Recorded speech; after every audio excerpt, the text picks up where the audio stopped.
हरे कृष्णा। राधे राधे। आप सब कैसे हैं? एक कथा सुना रही हूँ आपको, जो चतुर्थी के चंद्रमा के दर्शन से श्री कृष्ण को जो लांछन लगता है वो मैं आपके समक्ष रख रही हूँ। सिद्धि विनायक व्रत से यह जरूर दूर हो जाता है। आइए इसका पूरी जानकारी तथा इसकी कथा जानते हैं।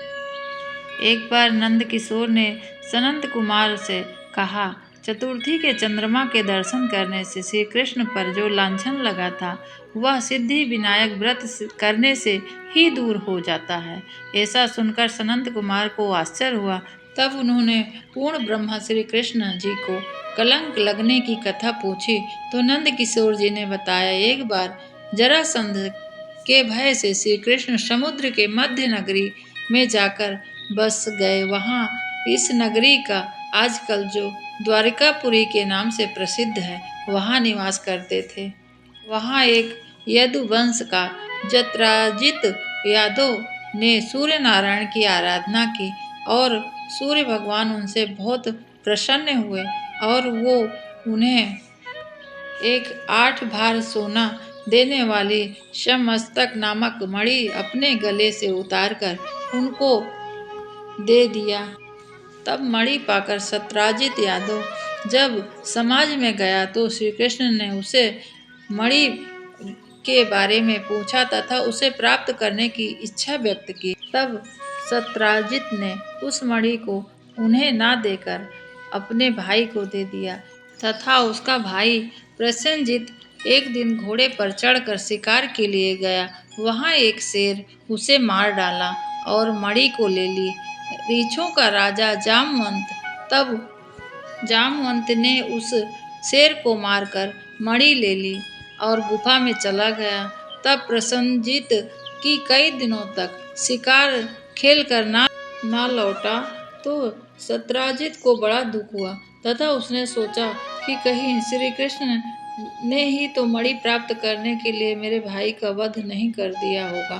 अतः बिना किसी प्रकार सोचे समझे सारी जानकारी जुटाए बिना ही प्रचार कर दिया कि श्री कृष्ण ने मेरे भाई का वध कर दिया मणि के लिए।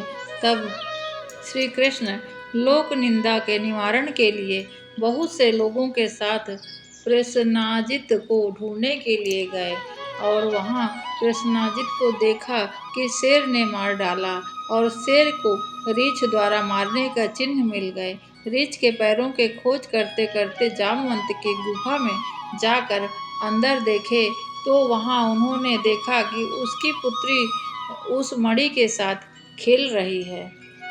तब श्री कृष्ण को देखते ही जामवंत युद्ध के लिए तैयार हो गया।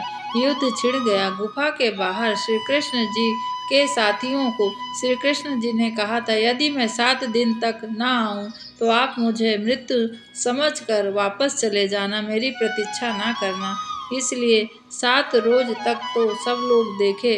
फिर वह जानकर कि श्री कृष्ण मारे गए और दुखी मन से द्वारिकापुरी लौट गए।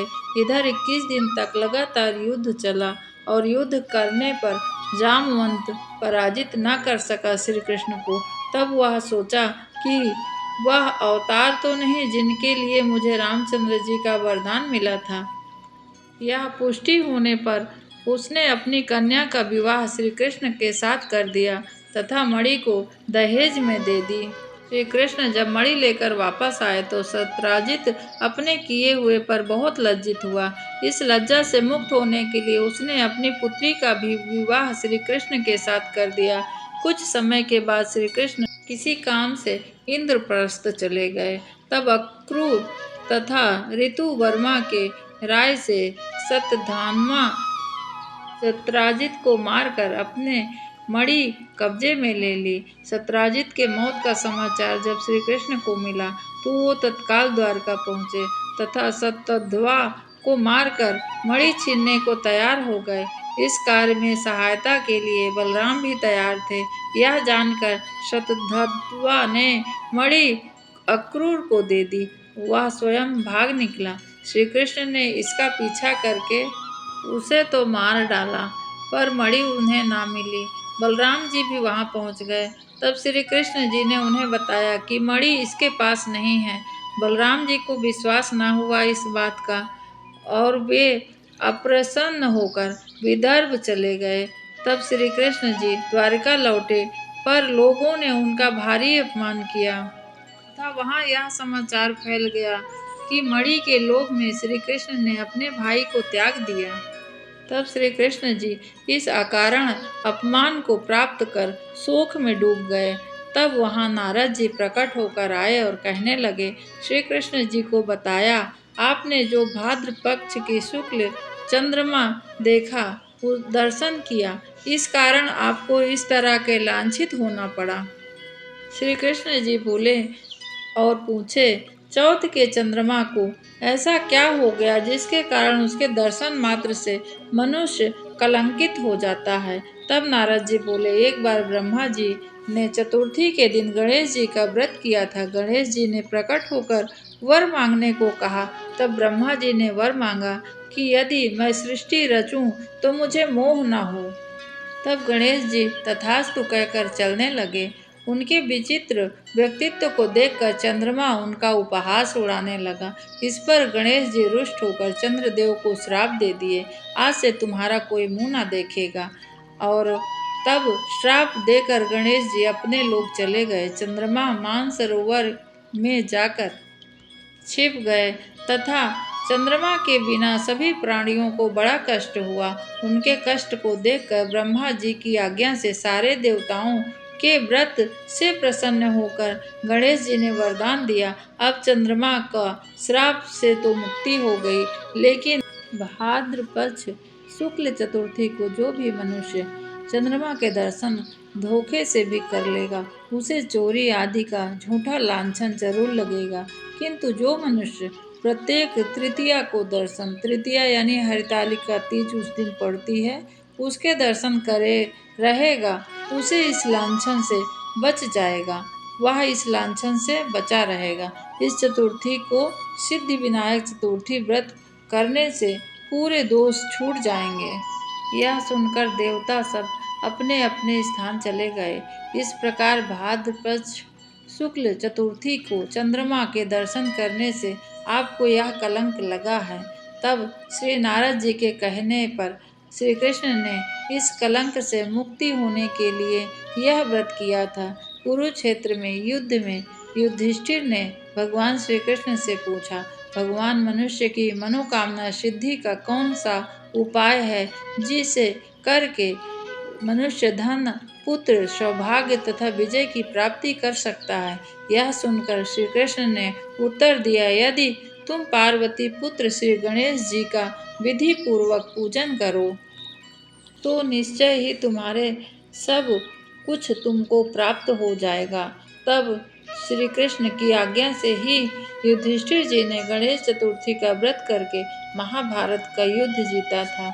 आइए सभी लोग कृष्ण भगवान की आज्ञा मानकर श्री गणेश जी की विघ्नहर्ता गणेश जी की पूजा कर गणेश चतुर्थी का चंद्र दर्शन ना करें। ऐसा करने से हमें भी किसी प्रकार का कलंक ना लगे, इससे हमें बचना चाहिए।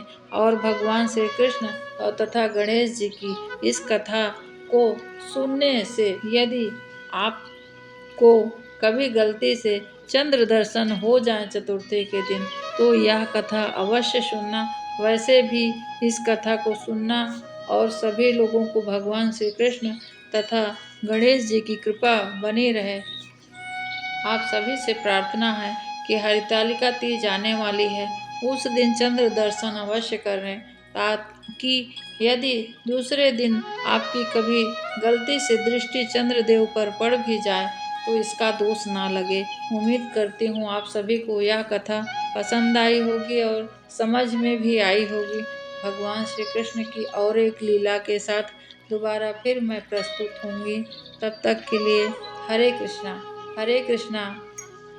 अगर यह वीडियो आपको पसंद आए तो आप सभी इसको लाइक शेयर ज़रूर करिएगा और मुझे कमेंट करके बताइए कि आपको और कौन सी कथा सुननी है और कौन कौन से शहर से, किस जगह से आप सुन रहे हैं। प्लीज़ आप अपनी ये जानकारी ज़रूर मुझ तक बताइए। बहुत बहुत धन्यवाद। हरे कृष्णा। आप सब लाइक शेयर सब्सक्राइब ज़रूर करिए, बहुत मेहनत लगती वीडियो बनाने में।